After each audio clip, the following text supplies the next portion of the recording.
Tervetuloa hyvät katsojat seuraamaan tätä luonnon ihmeellistä jännitysnäytelmää. Olemme löytäneet harvinaisen, mutta yhä lisääntyvän ihmisrodun alalajin, nimittäin 30-vuotiaan sinkkunaisen. Sinkkunaisethan usein liikkuvat kaupungeissa ja isoissa ryhmissä. Heillä on hyvin vahva, mutta kuitenkin epävarma lisääntymisvietti. Ja heillä on voimakas tarve shoppailla ja puida asioita muiden ryhmän jäsenten kanssa. Jahas, nyt yksi naaraista on havainnut uroksen ulkopuolella ja päästään soidin kutsun. Tämä on jännittävää.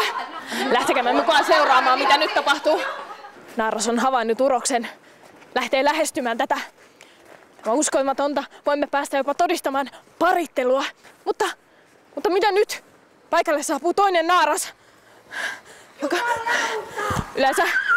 yleensä urokset tappelevat naaraista, mutta yli 30-vuotiaat sinkkunaiset ovat niin epätoivoisia, että nuorten naaraiden ja heidän välillä syntyy usein tappeluja. Tätä ilmiötä kutsutaan nimellä kissatappelu.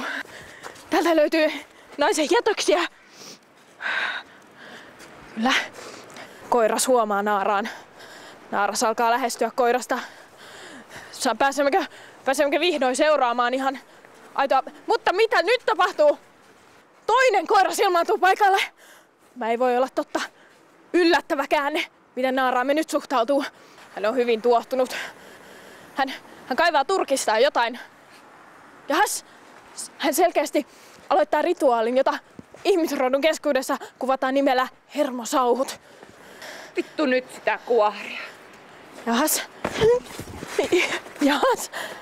Hyvänen aika. Hän kimpautui aivan täysin.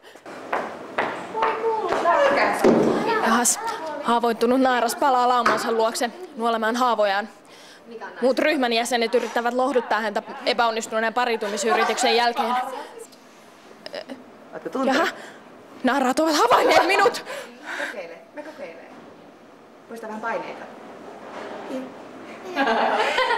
Otetaan naisille. Naisille. Hyvä me.